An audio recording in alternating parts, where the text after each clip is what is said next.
Welcome, amazing agents and investors from across the country. Today is Thursday, September 12th, 2019, and this is Mastermind call number 244. Glad to have you all. We got a great turnout today. Anything my partners want to add before we get started? I'll just remind everybody, I haven't gotten the emails out, but Probate Mastery has been booked for 2 weeks from now, so it is September the 23rd, 24th, 25th at 2 p.m. Eastern. Each session will begin. So we have quite a few people that signed up in between classes. If you sign up now, we'll go ahead and send you the recordings from the August class so you can get a head start if you'd like. Otherwise, we will start the live sessions on Monday the 23rd. Excellent. And before we get started, I just had a short story to share. The agent couldn't be on the call today, but we had one of our agents who, we're always saying the value of how well Probate Leads Season and the value of calling your old leads.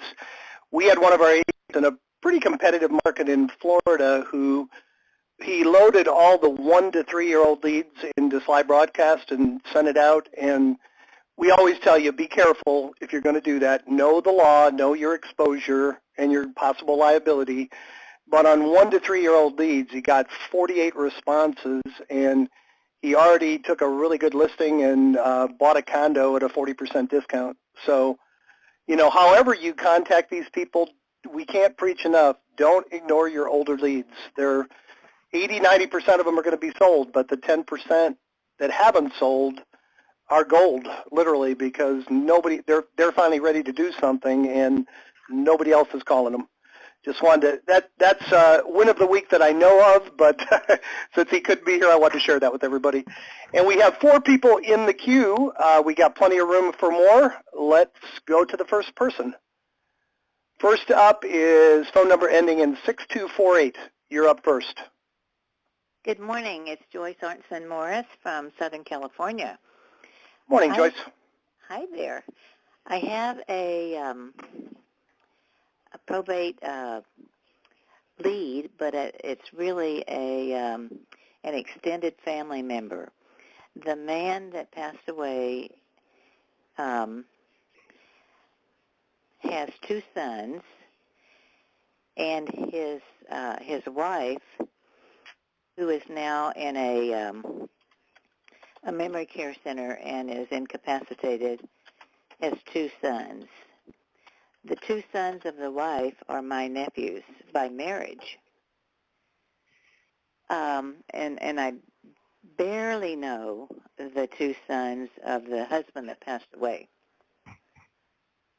So we have 4 boys that are all in the trust, and the older of each of the 2 sets are the people who are the executors, co-executors. So the sons. Why are the executors on a trust, Joyce? I'm sorry? Was something left out of the trust mistakenly? If there's a trust, why is there a probate? Oh, I'm sorry. It wouldn't be a probate, but it's a related issue, in my opinion. Okay. The 2 sons of the husband, I barely know, but the 4 boys all know each other real well. So the bottom line is the 2 sons of the husband have said that they don't think that it's a good idea for a person who's related to be given the listing. And so I'm trying to figure out what I can do. What I have done so far is that I have offered them the services of our team. I have given them a CMA, and after the CMA that I sent last week, that was when one of the boys of the other side said no family member. So I've been racking my brain trying to think of what would be effective in a case like this. But all of the beneficiaries are in agreement they want to sell the assets, correct? Yes. And have you had contact, like actual dialogue with the two that you don't have a good relationship with? I've had a short dialogue with one of them, and it's not that I don't have a good relationship, I just don't have a relationship. Sure. I'm wondering if it's because the two that I do have a good relationship, my nephews, I'm wondering if there's a concern that I would prefer them, but I'm not going to have anything to say about that anyway. So, they're worried about the same thing. What I would suggest is get face-to-face with those two together if possible. If you could get the four of them together, that would be even better. And I mean, your main point is, guys, listen, nobody is going to have your interest in mind like I do. And no third party that you could possibly hire you wouldn't have the same leverage against them. Like, I'm going to work harder than ever because the last thing I want to do is cause turmoil or not serve my own family. I will work harder for you than I will any of my clients. Like, I have more to lose here. So is that tell me more, what's your real concern? Like, what are these hypotheticals that you've played out in your head that have you so concerned? And then become a good listener, because they're going to tell you exactly how to close them. Okay. Good. Since the other two, the two that are saying no family members, they live a long way away, and there's not much of a chance of seeing them until the service. And I don't know whether this is an appropriate thing to do at the service. No, I don't think so. I think, when is the service? Is it in the next few days? It's in 2 weeks. That's quite a bit of time. I mean, have you discussed timeline with them? It sounds like they're pretty motivated to do it now, or are they? What do you think their timeline is? Urgency. Okay. They're not in any hurry. All right. In that case, I would probably give them their space. I would connect with them at the service, and I wouldn't talk too much about real estate. You need to focus on personal connection and building rapport with them, and in a genuine way, and in an authentic way. And then, just find something of value that you can help them with that doesn't include the real estate or anything that you can directly be compensated for. So find something that provide value first. So think of something that you can do to help them, that you don't get paid for. And then once things have settled down, connect with the other two and say, hey, guys, do you think we can get the other two boys on the phone? I've got some ideas that now that everybody's had some space to process and think about it, I'd just like to have, a 30-minute call with all of us on the phone. And let's talk about this.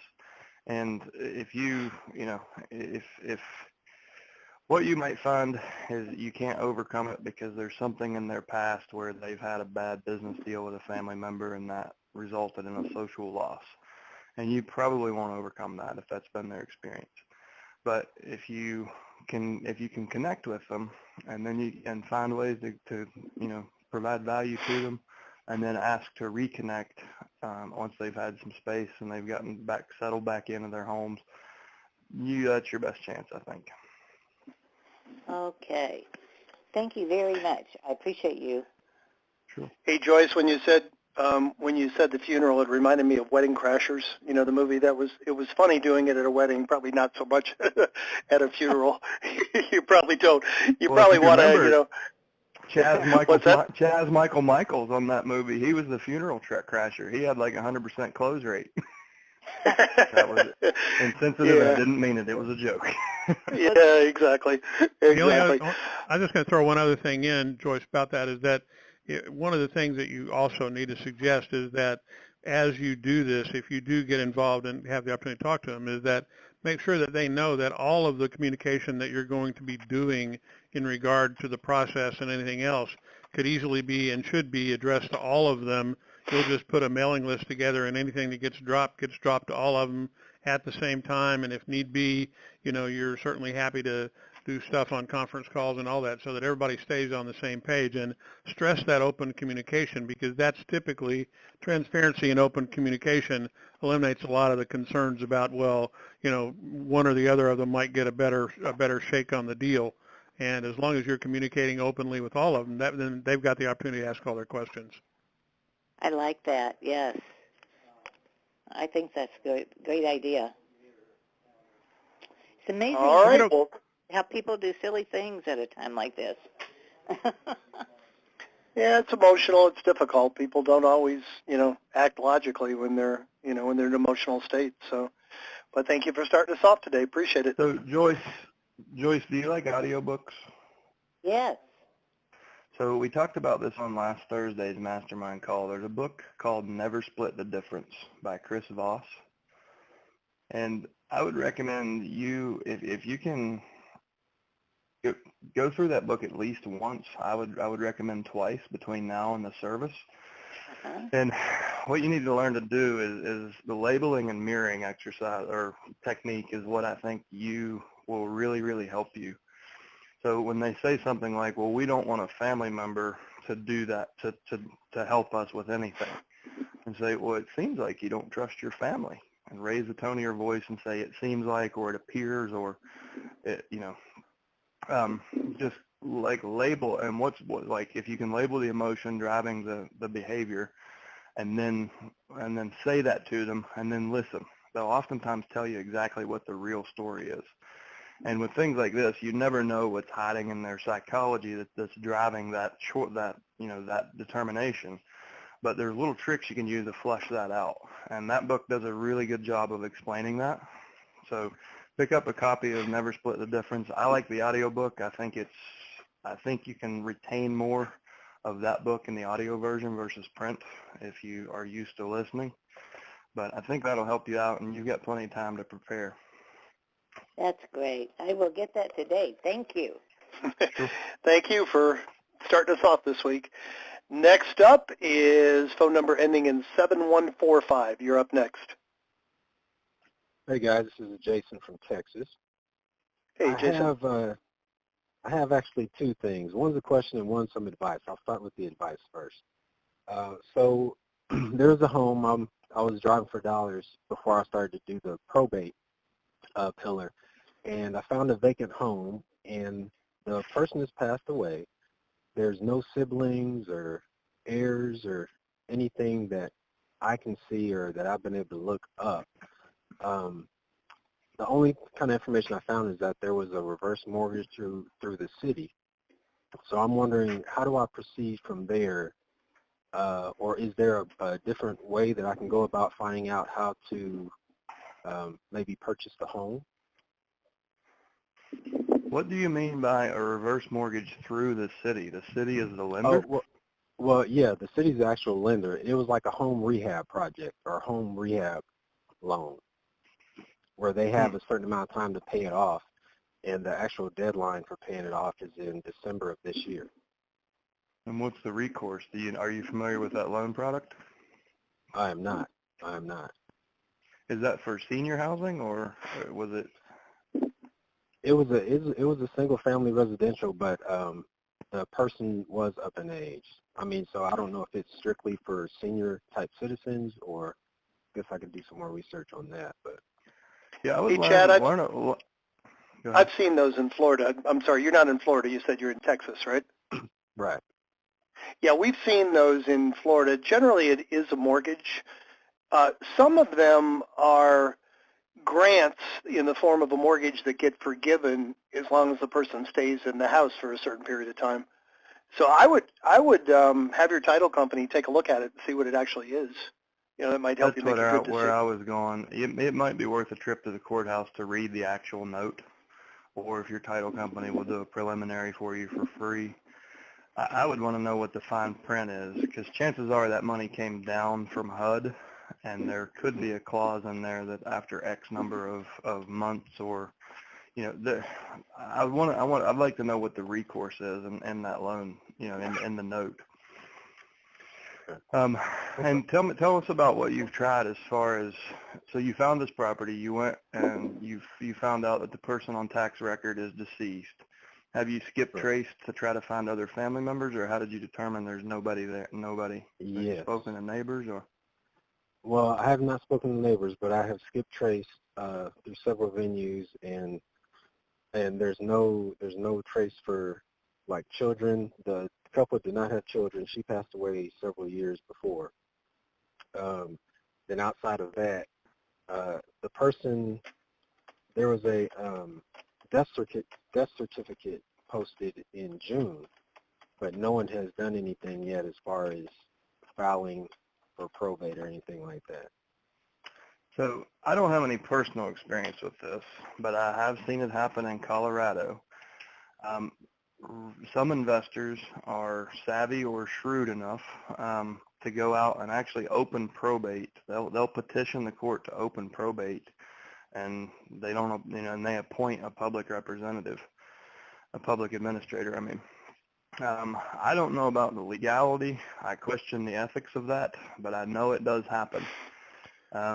There are also some creditors I've heard of. I've never come across one myself, but I do know that creditors who have a lot to lose can't have open probate and as the petitioner, and then they name the public administrator. So that could be an option. The better you understand the story, my first approach would be go talk to the neighbors to see, if they were part of the community and they'd lived there for that long. The neighbors probably know something about them. Find out if any of the neighbors have a key or are a caretaker, and if so, who gave them that key or who's communicating with them as the caretaker. Are the taxes being paid on it? Well, since they just passed away in June. Okay. Then so you I haven't. Okay. Yeah. So I would take those steps. I mean, and like in the meantime, like if your title company will run a preliminary for you, or can just get you a copy of the note that's recorded, it would. I mean, I don't know about in Texas. Like here, we don't always get to see the finer points of a note. We'll see the deed of trust, but there's two instruments with financing, so we have a note and the deed of trust. And a lot of times the note isn't recorded, just the deed of trust. And the deed of trust won't have the full details of, the financing details. So see what you can find there, and maybe talk to somebody from, you have the housing authority at the city level? Yes. So they probably are the one that set that up, and they may give you may go visit the housing authority and talk to them and say, listen, I've found this. I need to understand the loan program, but also wondered if you have any secondary contact information for the deceased, if there's any family members that we could reach out to. So those are just some ideas you can try to get some leads on who you need to be talking to. Okay. All right. And then my question is, this is kind of a rookie question, but so I've heard, I think it was David Pinnell and I believe yourself, when y'all talk to a personal representative and you give them the options of cash, as is, or listing, do you have to be an actual realtor to provide that third option of listing, or can you do it on behalf of this realty company? I think I know the answer, but I just want to make sure. I mean, you're essentially, you're just disclosing a market value to them. You're not giving them advice. So you're not saying you should do this or I'm doing this on your behalf. You're simply saying this is retail value, but in order to get this, you're going to have to do these repairs, take this much time. And if that's what you would like to do, then I'll bring in, Sam, who is our brokerage partner, and he's on our team, and Sam can help you with this option. With either cash or as is, if you'd like to, or excuse me, with a retail price or an as is sale. Sam will be the one that actually helps you with the paperwork and sees it through the end. If you'd like to sell it as soon as we can get title back, then I can deal with that. And if you feel like that's going to be an option, just like David and I talked about on that interview, it's much smoother if you take both people on the appointment. And you, as the investor, if that's your single skill set, you need to be willing to walk away. And because good cop, bad cop is very effective. If you make an offer and you read their body language and they flinch or they verbally say, "Are you effing crazy?" it's time for you to get the hell out of the way and let Sam do his job. He can get it as is or retail, a conventional listing. But you're gonna land. You'll close a lot more that way, one way or the other. If you're both there, it's incredibly hard for an investor to hand off to a realtor.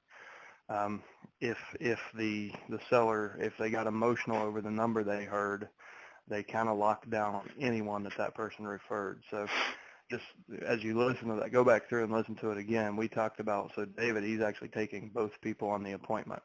In my business, I am both people. He just kind of splits it. So okay. Well, the realtor would be my wife, so hopefully we'll work that out. Yeah, and she'll have no trouble throwing you under the bus. It's like, yeah, he's a real SOB. Tell me about it. I have to live with his ass. Now he's gone. Yeah. Let's talk business. Yeah. Okay. Well, awesome, gentlemen. Thank you, Chad and Jim. Appreciate it. Sure. You're very welcome. We have great turnout today, guys. We've got 120 people on the call. We've got 8 in the queue, so I'll be shutting the queue down in about 6 minutes. If you do want to get in and get your question or hopefully your win, if you got wins, we're looking for those too. We're looking for our win of the week. But just hit *6 and then hit 1 and get in the queue in the next 6 minutes. Make sure you don't get shut out. Next up is phone number ending in 0440. You're up next. Hi, guys. Thanks for being there for us. This is Jim in Jersey. Jim, in the beginning of the program, you mentioned that someone went back through old leads and sent out something. And what did you say it was? I didn't catch what you said that they sent out. It was a ringless voicemail. There's Ringless probably voicemail. a half. Yeah, there's a half a dozen companies that do it, and we always, to be honest with you, I mean, I know thousands of realtors around the country that do it successfully. I've never heard of anyone really having a problem, but we always tell people, know the TCPA regulations and just be aware of the liability if you do it. There is some liability, so just be careful. But they used Slide Broadcast.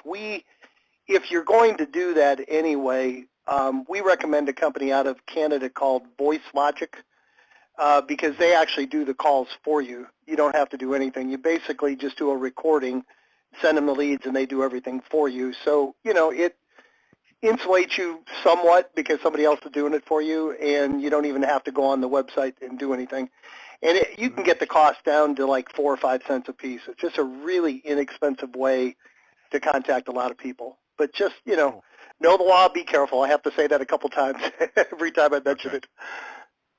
All right. Listen, I have another question if you don't mind. No, not at all. Sure. Okay. If you're looking up a decedent's real estate holdings and you don't find any property, is there any advantage to calling the PR anyway? I mean, I'm thinking there isn't, but you guys know more than me. We have a few $1 million worth of stories about this. Really? So imagine a scenario where spouse A and where somebody passed away, but they were savvy. They were an investor. Now, when you die, do you think you'll leave your estate in a condition where your family has to unravel it and then lose 5% of your net worth to the cost of administration? I hope not. Right. You're savvy, and you're more savvy than that, right? So imagine a scenario where somebody didn't, they didn't want to go through the trouble of setting up a living trust, but they wanted to move assets around.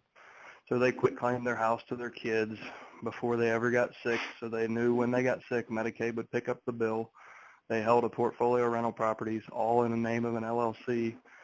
And when they pass away, you're looking for, John Doe on the county tax records, nowhere to be found. But John Doe could have been the principal, a sole member of an LLC that had 60 rental properties like the person on the call last week found. So you never know what opportunity you're going to overstep. The best way to scrub a list is with a telephone. And just a few examples, we had a gentleman in Florida. It was back in probably late March, early April. I don't remember which number of call it was.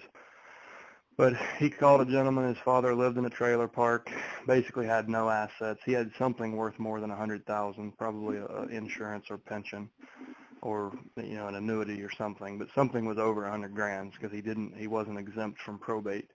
But he said, nah, my dad didn't really have much. It's pretty simple. We're just waiting on the creditors period, and we'll close it up. But he was so impressed with our caller offering the service to the community. He said, but hey, listen, I've got a house I want to buy, but I need to sell mine first. Could you come list it? You sound like a really outstanding person. So you got $1.4 million on the list side, or excuse me, $1.6 million on the list side and 2.4 on the buy side. So that was a $95,000 phone call that he made. And we've had the same scenario with portfolios of rental properties. We've got tons of stories. So it's sometimes hard when you think you're wasting your time. But if you just pick up the phone and focus on the people and the situation and solve some problems for them, you never know where your next deal is coming from. We're working on a product that will help you pinpoint where they own real estate. We're going to find real estate in entities and in trusts. But what you'll find is when I do the training videos for that product, even though we have a better mousetrap, I'm still going to strongly suggest you call the ones that we haven't found real estate for, because you never know where it's going to come from. And the thing to keep in mind, these people are we know certain things about their situation. They're in a very stressful situation. They probably have more coming at them than they can handle. Even if they don't have real property to sell, on average, American estates are worth $177,000 a year. So you've got someone who needs professional support, who's about to get a windfall of cash. That's a pretty good buyer client. That's a pretty good investor prospect. And you can also use them to get them over to your financial advisor, your family law attorneys, help them set up proper estate plans, help them understand their options for reinvesting the inheritance. And you turn those into A-plus referrals for guys that pretty much run their business off referral only. And that gives you an opportunity to build your own referral network by opening the door with value. So you can take a provide value first mindset and help the consumer, and then turn that consumer into your next business relationship. So there's a lot of value in them, even though they might not have real property on the books. Okay, yeah, just make the call. Okay, if you have someone's email address, what do you suggest sending to the person through email, to a PR? A calendar link to get on the phone with you. Okay. All right. So I'm being facetious. I'm not a huge fan of email because the best copywriters get 20% open rates. So now that we have good email addresses, we're going to start writing and testing copy. I honestly can't. I don't have any proven copy that I can give you. What I would say is you need to get in a very empathetic mindset as a copywriter. Think about what their biggest pain points are. Houses that don't have proper insurance, and they don't know that. They don't know what they don't know. Just the overall, did you just want to let you know we're here in the community, or have you heard about this company helping families in probate?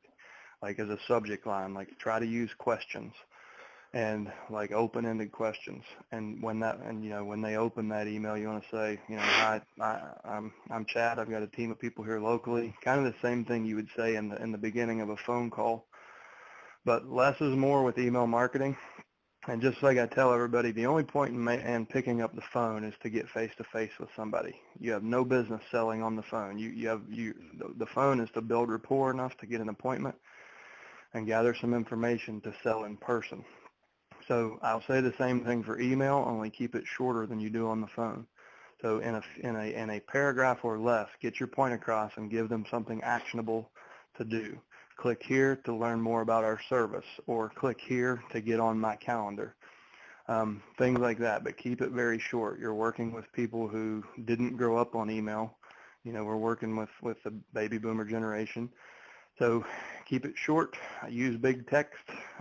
Write it a fourth to eighth grade level, and make sure there's something a call to action that anyone could understand in every email. All right. You can tell Chad. You can tell Chad is the youngest of the partners, you know, that baby boomer dig, so, but that's okay. We're used to it. I was going to add also, we had a gentleman in California, I think it was last year, that said he was getting incredible open rates. All he would put in the subject line was regarding probate case number 78405. It appeared like an official correspondence. Sounds official, He said it got people to open it. You know, and then you have to have a good message once they open it. But, you know, play around with it. Do some experimenting, do some testing, and let us know, because we are, like Chad said, we are working on products to help you guys with that. And, you know, we'll have them before the year is over, hopefully in the next few months. Okay? All right. Well, that sounds great, guys. Thank you very much. Very welcome. We got 6 more in the queue. Next up is phone number ending in 8272. You're up next. Yes, good afternoon, guys. My name is Clark. I'm from New Jersey. I have a question. I basically send out letters to properties that are specifically in a living trust. So I kind of specifically just focus around properties that are already in a living trust. And I've been getting some mail back I've gotten about maybe 10 or 12 of my letters back from the post office. And it says, well, it's basically 2 of them. One says, return to sender vacant, unable to forward. And the other says, return to sender not deliverable as addressed. Now, I go to Google to make sure that that is an actual address, a property attached to the address, and it is. So I'm trying to find out why is it coming back, return to sender vacant.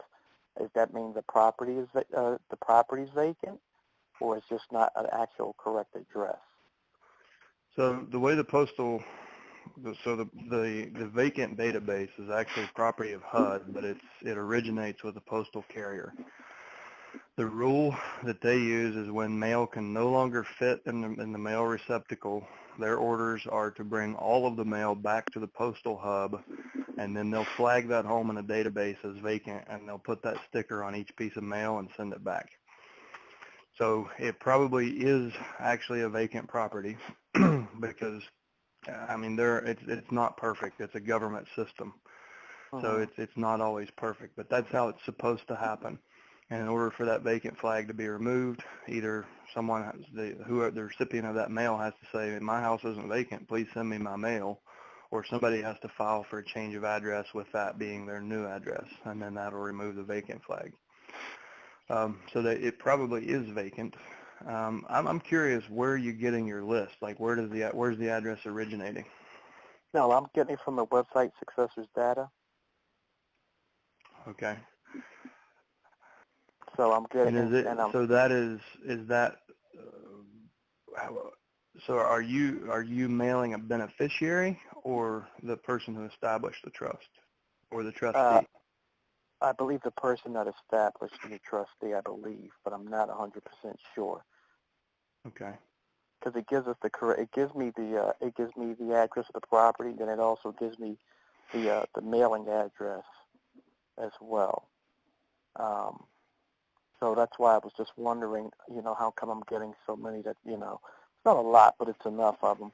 Where it's, like I said, one says unable, return to sender vacant, unable to forward, and the other one says, a yellow sticker says return to sender not deliverable as addressed, unable to forward. So I guess my question was, how can I, now that they are not able to receive these letters, how can I still find or talk to these owners of the property? So one of the big benefits of a living trust is anonymity. They don't want you to be able to find them. And that's why, anyone who has a trust list, it's going to be based on art more than science. Like they're deducing and guessing at what the proper address is. And I don't know that you'll ever get 100% on that, because the best way to find trust deals is build relationships with the people who write them, and those are family law and estate planning attorneys. But there's not a whole lot of research you can do because of the anonymity that the trust provides. There's not much you can do. I mean, you could drive to the homes and see for yourself if they're vacant, speak to the neighbors, and start to get the story from the neighbors and see if you can get phone numbers. That would be one place to start. Like if you really want to hustle, get in the car and go see for yourself. It could be worth it for you. Okay. Okay. Okay. Sounds good. And last question, and I'll be done. I really enjoy listening to you guys' program a lot. The one question I had is, you said in in the letters, talk about how you can really help and be a benefit or a help to to the person. My question is, how can you do that? I guess when you're not 100% confident, I guess, in what you're saying or have all the knowledge to be able to help that person. How would I go about doing that? Well, you're off to a good start. You're in the right place. You have 600 hours and counting of conversation to sharpen your axe. I mean, it's, the Probate Mastery is the kind of highest level of training that we offer, and the whole intent of that is to fill in all the gaps and get you to a level where you're not only you're knowledgeable about probate, but you're clear on what your offer is and how you can actually execute on that, and you're excited to talk to people about it. And that's the I've said it many times, if there's any one gift I could give everybody on this call, it would be confidence, because everything else becomes fun and easy once you get to that level. And the best way I know to get the confidence is, have a strong why and a good foundational knowledge of what the niche you're working in, and pretty much anyone's confident with those two things in place. So, ask yourself where your lack of confidence is coming from. And it sounds like it's, you have a limited knowledge of how to put deals together. You don't really know how to do things on the brokerage side, or maybe not creative financing side. But it's once you lay the right knowledge down, then I say it's fun and easy, because you kind of become a solutions engineer. You're just like, all right, set up the puzzle pieces. Let's get this done. Right. So just consume as much as you can from these calls, from our YouTube channel. If you want to jump in Mastery, that's 9 hours of highly specialized but deep dive training on all these conversations. And I think you can get there certainly within 30 days. You can be one of the most knowledgeable people in the country if you just become obsessed with what we teach and all the things we've given to the community. Right. Okay. All right. Thank you. All right. No problem. Thank you so much. Okay, thank you. We have 7 more in the queue, guys. The queue is now closed. So if you're not in there and you have some urgent question that occurs to you, just give us a call and we'll deal with it personally after the call. Next up is phone number ending in 2913. You're up next. Yes, this is Michael Bischoff from Oakmark Real Estate. I'm here in Lehigh, Utah. And, yes, sir. I like the program. I've had a little luck with it. We've been sending out a lot of mailers and the letters. And did have one person that I met with. They had an investor buyer offering $260,000 on their home. I told them I'd buy the home for $260,000 if that's what they wanted to do. But the bottom line is we have the home under contract for $300,000. Okay, nice. Now, so thank you for that. But just recently we've had a blitz, just so you're aware of it, here in the Las Vegas, Utah market of discount buyers. And I even got an offer on my home yesterday. And when I've been calling up on my phone calls, and by the way, my addresses are working pretty good. Haven't had too much problem there. But I'm finding that we have some competition, serious competition, with because it's convenient. We got discount brokers that are offering $900 to list the home. We have investors, flippers, and so forth. So they're on the bandwagon even before the first letter. So I think that first letter is a good letter, but I think it's we're probably going to have to tune that up a little bit to get their attention. And so that's something that I would like some input on, because we need to get ahead of the discount buyers. Have you had the opportunity to watch the case study with David Pinnell out of Fort Worth? No, I don't think I have. So go to alltheleads.com, and in the top right you'll find a search bar. Put in Pannell. Just a minute. Tell me that again. Who is it again? Alltheleads.com. Alltheleads.com. Okay. And in the top right you'll see a global search bar. Put in Pannell. Pannell. Okay. And that'll take you to a case study of one of our very generous subscribers who's in Fort Worth, Texas. At our best estimate, he has 30,000 direct competitors.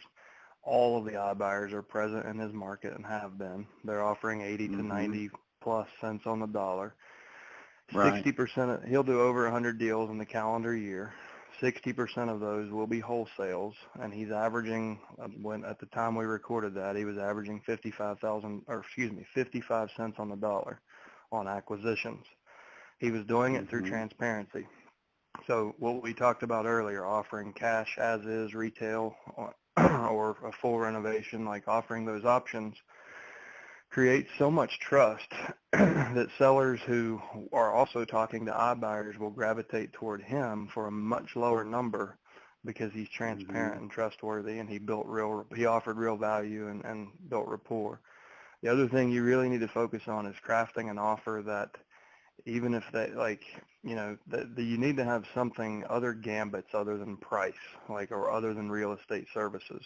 So if you can offer a service where, you help them set up an estate plan as part of the overall process, or you help them, you give them the option to sit down with a financial team and understand their options for reinvesting or properly moving the inheritance money. Find some X factors. That's, every market. That's not really, in my opinion, that's not the problem, okay? The problem is we send out the letter, that all goes out to them. There's the blue pen, there's all that stuff. But then they get inundated with all of these other mailers, and there's millions of dollars behind that in this market. Right. And so they've got that in front of them before I even get a chance to talk to them. They've already. So I call them up and say, yeah, we've listed with so and so, we've listed this, and we got it under control, whatever. So, the next part of what I was going to suggest, and what David is doing, is he's quintupling down on the phones. So they have a very aggressive prospecting schedule.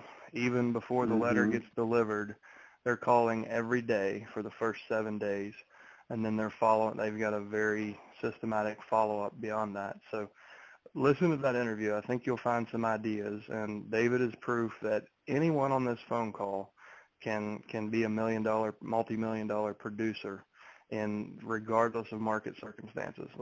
He's the most recent proof that I can point to, but there's many other subscribers we have. So I get it. It's frustrating and it's hard to compete with. But what I'm trying to say is you can do it. We have people in Midtown Manhattan using what we teach, and they're owning their markets. We have people in Los Angeles, Las Vegas. I mean, there's all over. So it's a matter of, if you, I get mocked for referencing this book so often, but if you've ever read Blue Ocean Strategy, it's what you're looking for is where can you find value innovation? Where can you lower cost or stress and raise value at the same time? And as individual practitioners or small business owners, we're more nimble, and we can afford to. We don't have to worry about things at massive scale, so we can offer very localized. Let me just interrupt just a minute. But the first letter is not competing with what they're doing. That's what I'm saying. Once I get them on the phone. So I'm saying double down on the phones.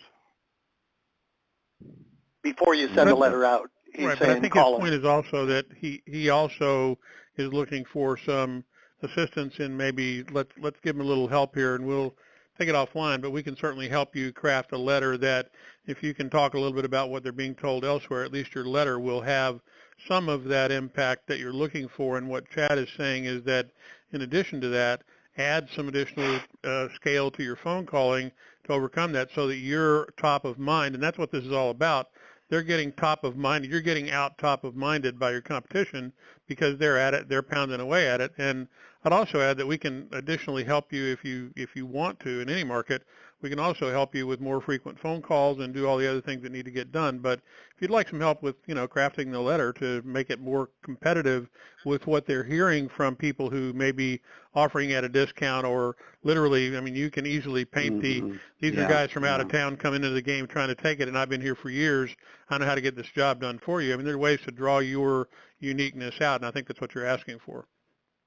Yeah. What I'm saying is once I get them on the phone, they've already, they've got my letter and they've got the other letter.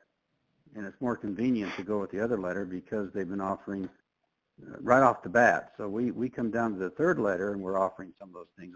I'm just saying I think we need to up the ante on that and offer more in the first letter. I guess that's what I'm thinking. Well, obviously, if you're looking for some help, that's fine. Go ahead, bud. I have a suggestion. There's a letter that we wrote I wrote it for a broker in Colorado Springs, and it's called the house value letter.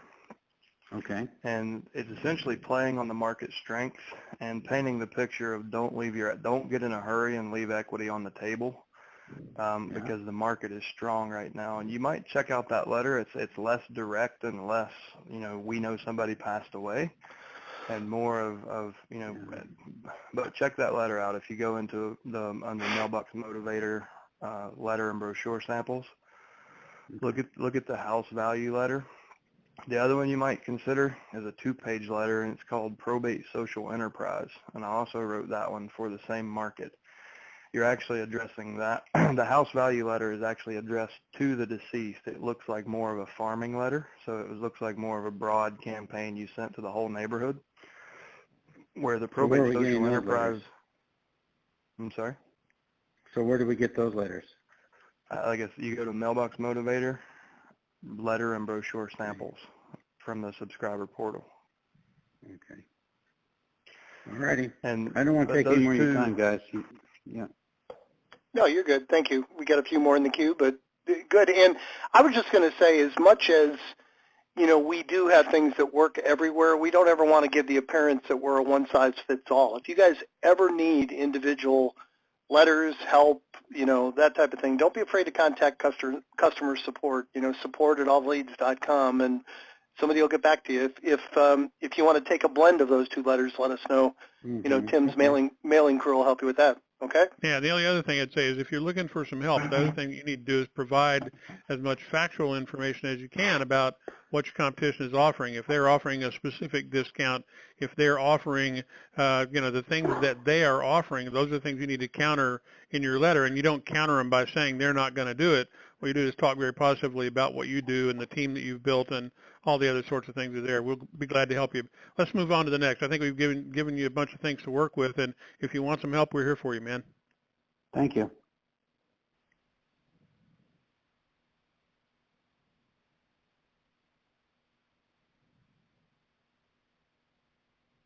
Jim, are you still there? Are you there? I guess, yeah, I blanked out for a second. Hi there, phone number 7292, you're up next. Yes, my question is, I have someone who has a really strange deed. Her husband died, and the way the deed was set up is that 70% was hers and 30% was his. So she opened up probate, and she closed it, so she owns the 30%. But the issue is they have it set up where she has a life estate. If she had died first, then he would have the 70% from her and a life estate. So she wants to sell it, but she doesn't own it now because she only has a life estate and the 30% that she picked up from her dead husband in probate. Wait a minute. This is the deed that they purchased. I think I missed that. So she owns 70, he owns 30, correct? Right, but they both had that percentage with a life estate. So he died, so now she owns his 30% because they went to probate. But her 70% is a life estate. That was how they set up the deed when they purchased the property. She has 2 sons. He has no children. I think when they did it, the intent was to make sure that if she died first, that her kids can inherit the property. But because she has a life estate, now they're saying she doesn't have the right to sell it. So how do we get around that? She wants to sell it. It's not making sense to me. So she already owns 70% and reserved a life estate for her husband in case she died. Her husband died. When they purchase it, the way this deed is written, that they each have a life estate. He had a 30% stake. She had a 70% stake. Right. So when he died, so let's stop right there because I want to make sure I'm understanding. So she owns 70, he owns 30, and they have reciprocal life estates, meaning that whoever dies first, the other doesn't, like their shares can go to whomever their heirs are, but they have the right to live there. Right. So so technically she, before he passed away, she already owned 70% of that property. For the life estate only. Well, that's different. I've never You're seen saying, anything like this so before. what I heard was she owned 70% and they had reciprocal life estates. So she had 0% and he had 30%. Who owned the 70% before he died? She has the 70%. Okay, so but she did own 70%. And a life estate, though, not 70% deeded. Because it's not in a trust. It's not like they have it in a trust or anything. This is what's written on the deed. And so we don't know how to get past so let's set the life estates aside for a second. You have a deed to a property. Before the death occurred, the husband owned 30%. The wife owned the remainder, right? 70%. Yes. Yes. And the wife's life estate gave her the right to live in the property if her husband passed away, and chances are she was the heir to her husband's estate, so the 30% became hers and she had a life estate. It seems redundant to me. And then vice versa for the husband. So it's based on what I'm hearing, it sounds like she owns 100% of the shares with his life estate. Like he passed away, so his life estate dissolves. Right. His share is not in question. She owns that 30% now. But the issue is the 70% that she owns is not true ownership. It's a life estate. According to whom? The deed and all the title attorneys who looked at it, they said that she has to get a new deed, and the courts are backed up, and it'll be 6 months to a year, and we already have a buyer.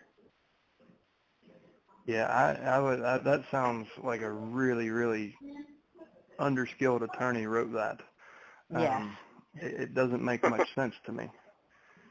So we're also trying to go back to the title attorney, the title insurance, to see if anything they can do, because this was a purchase that was written this way. So I don't understand it, but everybody we've taken it to says she can't sell it. She doesn't have the right to sell it because she only has a life estate, even though she purchased the property, pay a mortgage and all of that, and now owns 30%.